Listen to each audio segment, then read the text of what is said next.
little bit about the consequences for the actions of the Edim Zomamim. So the Mishnah states the following. Now we all know that when a person violates a lo saseh, when the Torah says don't do something, the person does not follow. So the general rule is a lo saseh, something is a negative violation of something that says don't do, and you went and you do it, it carries with it malkut, carries with it lashes. There are many exceptions to the rule. There is a dispute that something that does not have, we hold la halacha in general, something that's not an action. The person violates the lo saseh without doing an action. In general, they will not get lashes for such a thing. Person speaks negative about a fellow Jew. He did not do an action. We don't consider the speech as as a level of action. It's acting is more with you eat something, do something with your hands. That's more of active. Morning, Aaron. Welcome back. Baruch haba. Welcome back. Great to see you back. Good. We're going to be better now that you're back. Yaron Dahan is back, everybody. So speech is generally not considered enough of an action to get malkut. But we did find that we gave malkut for Edim Zomamim. We found that Edim Zomamim was, when a person frames somebody, there are certain situations that you would give malkut, you would give lashes for somebody who framed somebody, they were lying, and we would give them lashes for violation of framing somebody under certain circumstances. Good morning. We welcome you for joining our class. Thank you for being here. So we are on 4A in the art scroll. It's 4A. What is it? It's 4A in the art scroll. 4A3. 4A3. It's the new Mishnah. You see in the middle of the page says Mishnah. So it says the following. Here is the case. Me'idin anu be'ish ploni. We testify. Everybody have the place? Me'idin anu on 4A. Me'idin anu be'ish ploni. We welcome Bobby Carey that has joined us. Morning. Me'idin anu be'ish ploni. We testify. Witness come to court, and they say we are testifying about a certain individual. Shechayiv l'chaver masayim zuz, that he owes his friend 200 zuz. 200. Let's say we'll call it $200. Now we know one of the 10 commandments is not to bear false witness. The Torah is very serious about false witnesses, and we know that if you would not have such strong laws about false witnesses, people would take great advantage of people. And the Torah, and like we stated earlier, the Torah says there's a general rule that if a person frames somebody, we do to the witnesses what they wanted to do to their friend. If two people come to court and say that Ruvain owes Shimon $1,000, and they come to court and they say on such and such a day, January 1st, 2022 in New York, we were witness to this loan. That's what the witness comes to court, and the court cross-examined the witnesses, accepted their testimony, and then two other witnesses come and say, how could you guys say that on January 1st, you were witness to this loan? January 1st, you were with us in China. You were with us the whole day in China. We were at a show, a trade show in China on that day. How could you say that on January 1st, you guys were witness to this loan in New York when you guys were with us in China on that day? So the Torah says you believe the second pair of witnesses, and the first pair of witnesses have to pay what they wanted to cause the first guy. They claimed that Ruvain borrowed $1,000, and they wanted to obligate Ruvain $1,000 based on their testimony. They have to pay Ruvain $1,000 for framing Ruvain. Similarly, if they say that this week's parasha talks about not kosher food, if they come to court and they say that Reuven ate pig, we were there. We warned Reuven. We gave him a warning not to eat pig, and he violated the warning and he ate a olive size of pig. And as a result of that, the court says, okay, we got to give Reuven lashes. We got to get lashes for eating the pig. That's what the court made a judgment. And then after they made their judgment, two witnesses say, you guys can't testify. How could you guys testify that Reuven ate pig on such and such date, in such and such a location? You guys were with us in a different part of the world. You could not have been there. You could not have witnessed. Whether Reuven ate pig or not, that's not the issue here. You guys, you witnesses can't be the ones testifying that he ate the pig, because you guys are out somewhere else in the world. So what do we do to the witnesses? We give the witnesses lashes. They wanted to cause a guy lashes, they're going to get lashes. And if they frame a guy on murder, they go in and they say that Reuven killed Shimon on January 1st. We have a death of Shimon was killed. We don't know who killed him. Witnesses come forward and they say, we warned this guy, we warned Reuven, don't kill Shimon. And Reuven went ahead and he killed Shimon. And then two witnesses afterwards come to court and they come and they say, how could you guys say that you witnessed the murder? You were with us in another place in the world. We will kill the witnesses for framing a guy. That is the seriousness for framing, because we do to them, the Torah says you do to the witnesses what they wanted to do to the defendant that they framed. That's the laws of one to Morris, one to Yosef as well. That's the laws of Edom Zomim. So now there is a question on the table. They framed the guy on a monetary matter. Case one of the Mishnah, they framed the guy on a monetary matter. They say, right. So now we have a new point in the Mishnah. Right. So what's the new chiddush in the Mishnah? Very good, Yaron, excellent. The new chiddush in the Mishnah is there's an opinion that says that we're going to give, in a case when let's say he frames him on a monetary matter, case one. They say we testify, back in the Mishnah, we testify about a certain individual that he owes his friend $200. And then those witnesses were found to be framers. They framed the guy. Login u'mishamim. So the first opinion in the Mishnah here is the new chidush. We're going to give the witnesses two punishments for framing the guy on this monetary matter. We welcome, looks like Jordan has joined us. No, Navid has joined us. Dr. Navid has joined us. We welcome Navid. We're going to give him two punishments. One, we're going to give him lashes, the witnesses. We're going to give them lashes, and we're going to give them, and they're going to have to pay the $200. Like the Mishnah says, between both of them, each one is going to have to pay half. Together they wanted to obligate $200. Each witness is going to have to pay $100. Plus, each witness is going to get 39 lashes for framing the guy. Now the question is, why should they get two punishments? Because there are two psukim in the Torah. There are two verses in the Torah that apply to these framers that frame someone. One pasuk is you do to the witnesses what they wanted to do to the guy. They wanted to obligate the guy a financial payment of $200. They have to pay that. They're responsible to pay that for framing the guy. Number two is that the Torah says in the 10 Commandments, don't bear false witness. They violated that commandment.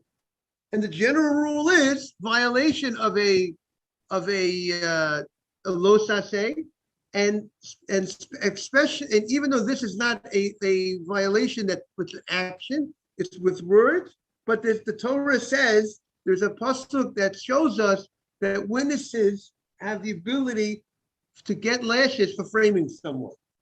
So therefore, this opinion says that you're going to give them two punishments, lashes and monetary payment. That's the first opinion in the Mishnah. The rabbis are going to disagree. They're going to say there's only one punishment here. So now what's their rationale? Shelo, back in the Mishnah, Shelo Hashem Hamavil de Makkos. The verse that brings them to lashes is not the same verse, Mevil de Tashlumin. It's not the same verse that brings them to payment.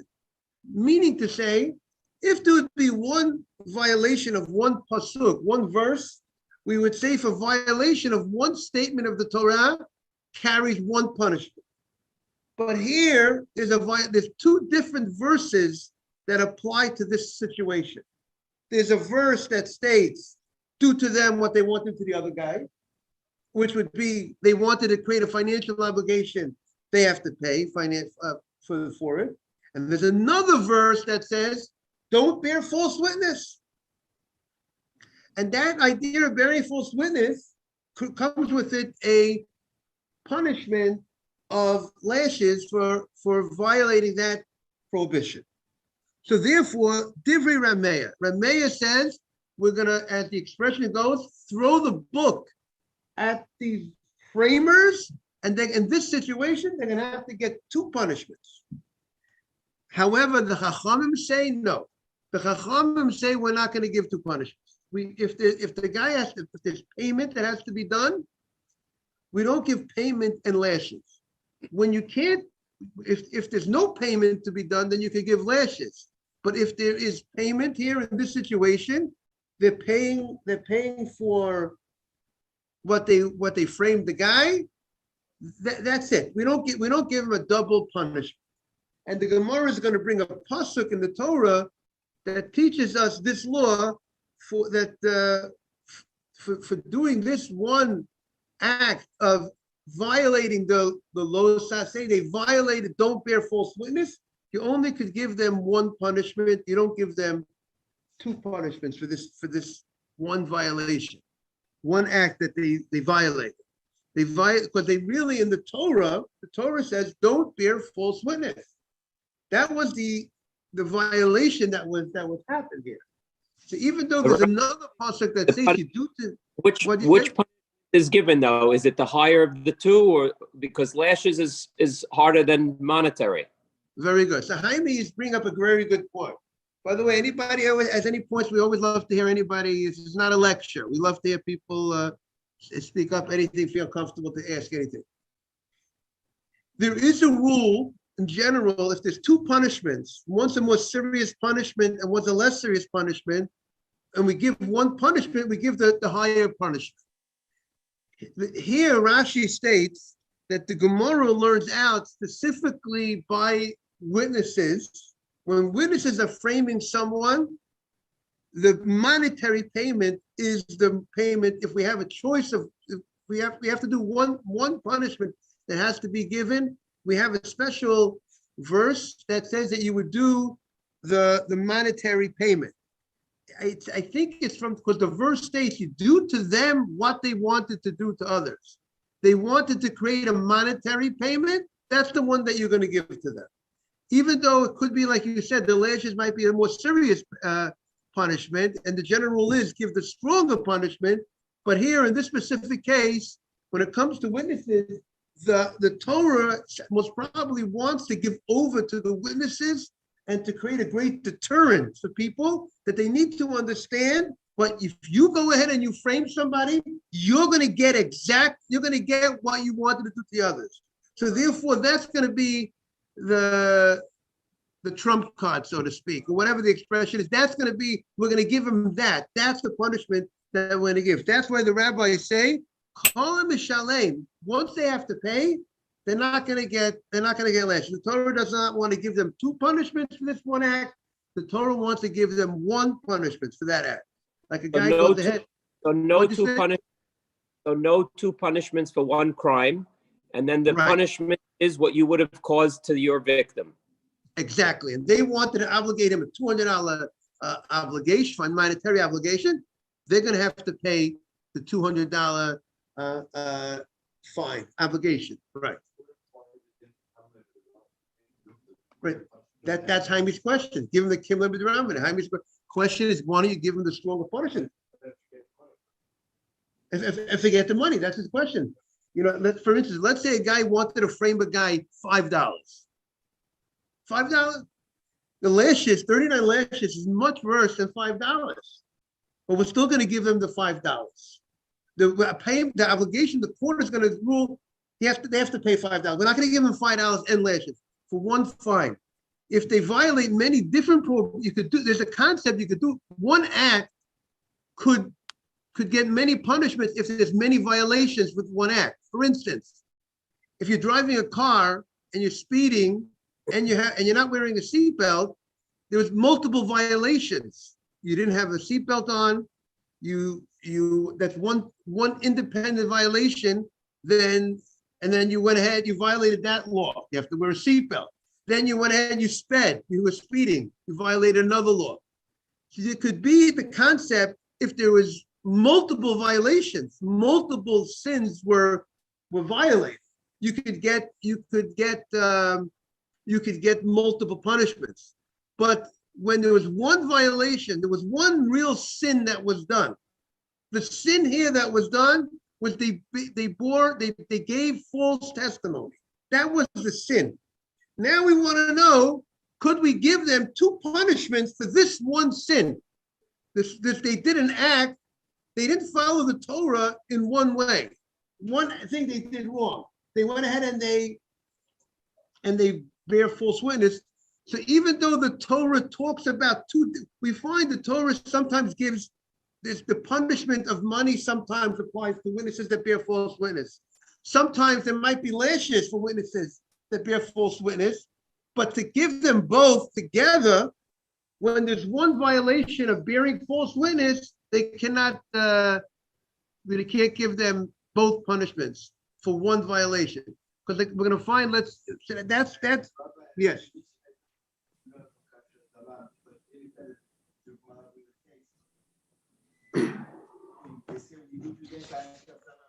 Right. Yeah, when no, because since we learned right. Every time that we bring a case, the Mishnah say, okay, this is the case, we do kasher zamam. In that case, the Mishnah, they say, Meshalmim velokim. So they give exactly what would be the judgment, right? Right. We're not saying just kasher zamam. So we're trying to learn from the other pasuk. What's the other pasuk from the Torah? No sanet. Don't bear false witness. What the Mishnah says Tell us. Okay. Okay, very good. Rabbi. Yes. Rabbi. Yes. What about it? Is there any time that you could have a bigger punishment? For example, let's say you're trying to commit, he should get chenek or false witness that he slept with Eshet Ish or something more severe than lashes. Like for example, the first Mishnah when he started the Gemara, it said like, okay, to a Kohen who's testifying against another Kohen that he's not a Kohen, he gets lashes. You don't take away his kehuna. So what about in cases where the guy is supposed to get, for example, chenek, I don't know, strangling, death, or other punishment, something more severe than more lashes? Do we give them, what are there other cases besides lashes? Okay, yes, so we have to see more. Meanwhile, the Gemara is saying that when there is financial obligation, when there's financial obligation and when there's lashes that are coming, that we would give them the financial obligation. Usually, so your question, we have to see about your question. What about if there's death and there's financial payment? We have to see if there would be such a case. If there would be an obligation of death, an obligation of financial obligation for the same violation. Usually, with your case, Yosef,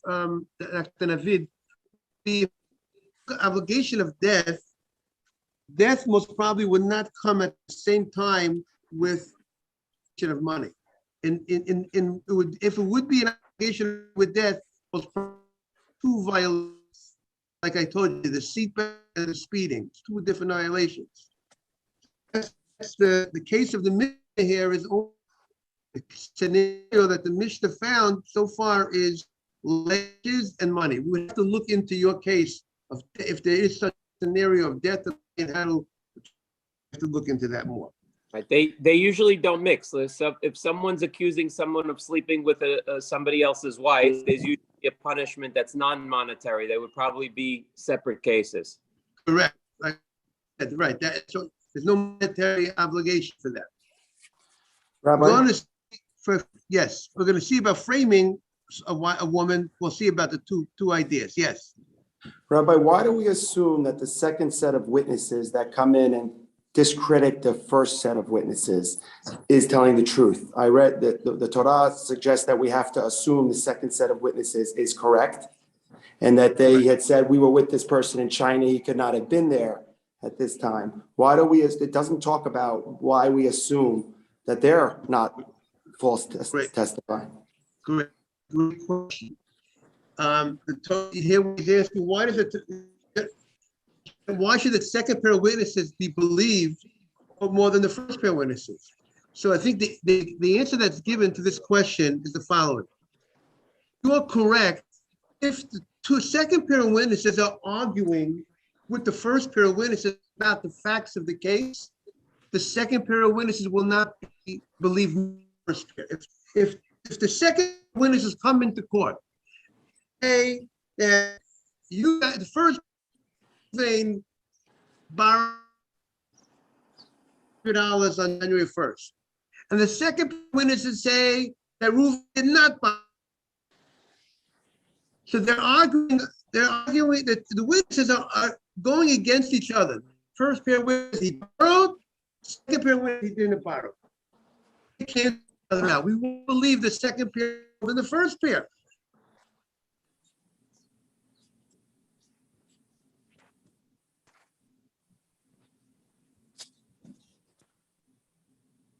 Rabbi, we lost you. You're frozen, Rabbi. Yeah, Oh, wow, he's off. I thought it might have been me. Okay, he's back. No. He will be back in a minute. Oh, Rabbi, we don't hear you, Rabbi. You're We on don't mute. hear you. Mute. He's on mute. Yeah, we didn't hear you for the last 2 minutes, Rabbi. Bobby, you hear us? Everyone hears us now? Yeah, Yes. you're back. You cut out. Bobby, your question was so good it knocked out the whole internet system. It just it was a bomb. Okay. No, you didn't have an answer, so you faked being cut off. Yes, I'm going to answer your question. If two witnesses come and say a fact that happened, the two other witnesses say they argue on the fact. Those are called witnesses that they cancel each other out. We don't believe the second pair more than the first pair. The fact that the second pair came second does not indicate anything more. It just we have two different opinions of witnesses, and nobody, the court will not believe the second more than the first, and not the first more than the second. However, the story with the witnesses is very specific of what type of testimony they're saying. They are not testifying about the specifics of the case of whether Reuven, they're not arguing whether Reuven borrowed the money from Shimon or not. It could be Reuven borrowed the money from Shimon. The second pair of witnesses are testifying about the character of the first pair of witnesses. They're saying that those first pair of witnesses they're saying the first pair of witnesses are false people. The same way, if the second pair of witnesses would come to court and they would say, you know what?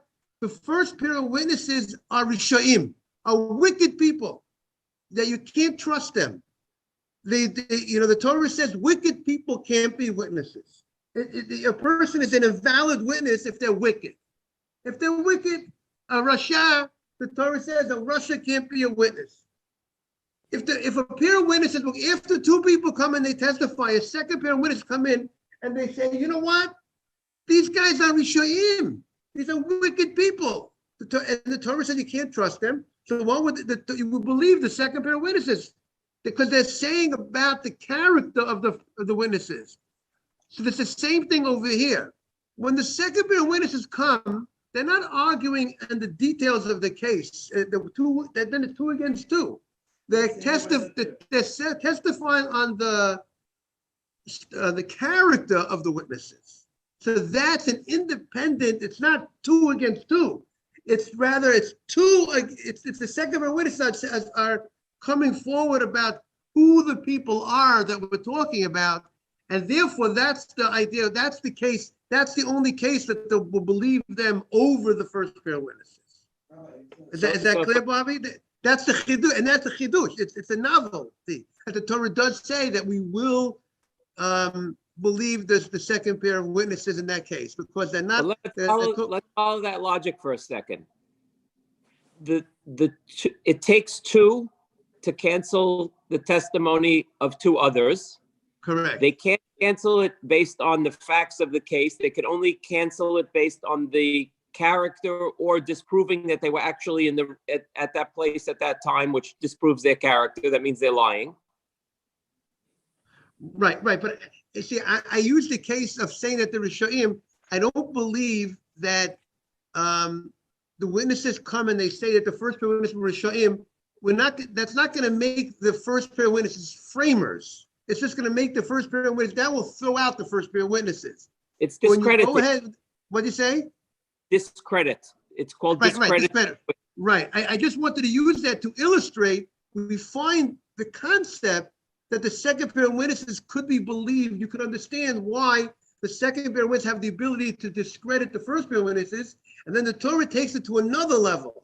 Not that if you actually frame, when the second pair of witnesses come forward and they say about the first pair of witnesses, that the first pair of witnesses are framers. You see, when they come and they say that the first pair of witnesses are wicked people, it doesn't mean that they said a false testimony. Wicked people might say a true testimony. It doesn't make the wicked people framers. It just makes them invalid testimony. We throw out their testimony. But when the second pair of witnesses say that the first pair of witnesses were framers, they framed this guy. They had no right to testify because why? Not because they were Rishonim. They're not because credible. They were with us. They were with us in a different part of the world. Therefore, they could not have witnessed what they're saying. That's the case of classic case of Domim that will do to those witnesses, the first pair of witnesses who framed the guy, we will do to them what they attempted to do to the other guy. That would be the case. I'm trying to think of the Torah's logic in that maybe the motivation of the second pair of witnesses to discredit someone is much less selfish oriented than the first pair of witnesses who have something to gain or to cause somebody else damage. I'm wondering, like, which ones would be more credible in their independence of their credibility? I think you're correct. What Mahami's saying is a very good logic. That the Torah wants to prevent people from framing people, because people could really bring someone down. Because the power of the mouth, the Torah, we give so much power to a mouth, testimony, and people could be killed based on testimony of a person. And people, you could ruin a person's life based on testimony. You could ruin a person's financial fortune on the result of testimony, because if people come and they say something about someone, about whatever testimony they say, that could really bring a guy down. They say, we witnessed you borrowed $1 million, whatever it is. And if we can, and the guy denied it, and we have witnesses, the Torah believes witnesses. So therefore, in order to ensure that, so maybe like you said, there's enough people, good morning, that want to frame people, that they might want to use it or whatever it might be. And the Torah says we have to, therefore we're going to believe more. The second pair of witnesses are not really gaining much. I mean, you could say it's possible the second witnesses are coming because they want to protect the guy, but I presume what you said is from being involved in the case. They're not a direct participant in the case. They're just saying, no, this is unjust. I know those people were somewhere else. Right, and you should know the Torah also says it's a prohibition to withhold testimony. If you know testimony, the Torah says you have to speak up. You can't just say, I'll keep my mouth not getting. You have a responsibility to come forward to testify to protect the person. Good morning, Mr. Aney, and good morning, Dr. Navid. Dr. Navid is now live, not just on the Zoom. What's interesting, I think I read someplace, but I can't find it right now, that the Zomimim are not given their penalty if the original person was not prosecuted, meaning if he was let off in the court because he was the witnesses were discredited, then they don't get the same punishment. Meaning they're only the punishment is only granted if the original person on trial was convicted. Is that correct? Correct. What you're saying is the following. If witnesses come to court and they testify and they say, Reuven owes Shimon $100,000.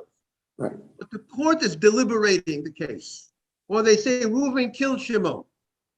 But the court did not yet give a verdict yet based on the testimony of the witnesses. And then walks in two other witnesses and they say that these first pair of witnesses were with us in a different place of the world. And therefore, they are framers. They couldn't have been there. Since the court did not issue a verdict based on their testimony, we will not punish the framers what they wanted to do to the others. The only time we will punish the framers, that we call them the Eidim Zomimim, for what they, when they come to testify falsely, is only if the court actually issued a verdict. They issued a verdict. Now, we found an interesting thing we saw in the Gemara early in the Masechta, that there's this phenomenon that when it comes to if the court actually issued a verdict of capital punishment against somebody, and then the witnesses come, we will kill the first pair of witnesses based on the testimony of the second pair of witnesses. However, if the court actually meted out the punishment of death to the to the defendant, and then the witnesses come, we found that at that point, we could discredit the witnesses, but we will not kill the framers. That was a special thing that we saw earlier in the Masechta when it comes to capital punishment. But we're not going to, but that's just an interesting point. Yes, Mr. Amy.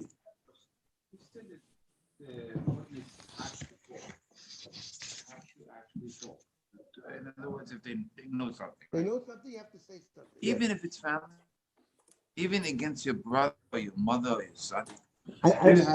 So very good question. So number one, you will not be a kosher witness to talk about your relatives, because if you're related, you will not be able to be a kosher witness. So the Torah says a witness can't bear, you could be the most honest person in the world, you can't testify against your brother. You're not believed. Moshe Rabbeinu cannot testify about our own relatives. So that's another disqualification of witnesses. That's why, by a wedding, the rabbi who officiates the wedding will ask. It's very common that the rabbis. I remember I was by Rabbi Raful was once Masada Kedushin, and he asked me. I was a witness. He said, "Are you related to the other witness?" It's very common. It's a standard question that the rabbis ask. Are you related to the other witness? You could be religious people like everybody else, but if you're related, then you can be the most honest person like other people. But if you're related, you cannot be a witness. Rabbi, it's amazing how the American justice system was based on so many of the Torah principles, because if a wife sees a husband murder somebody, no matter what, she cannot testify that she saw her testimony is discredited, not valid. Wow. Okay. In American law, she could literally see her husband murder somebody. The prosecutor could call the wife to the stand and she could say, I saw my husband murder. Her testimony doesn't count. I don't think so. That's right. It's not invalid. She has the right not to testify against her husband. That's what it is. She doesn't have to testify. I understand. She doesn't have to testify. Yeah. Right. She's not required to testify. They can't call her. She can voluntarily do that, but normally if she husband and wife, they will never do that. That's correct.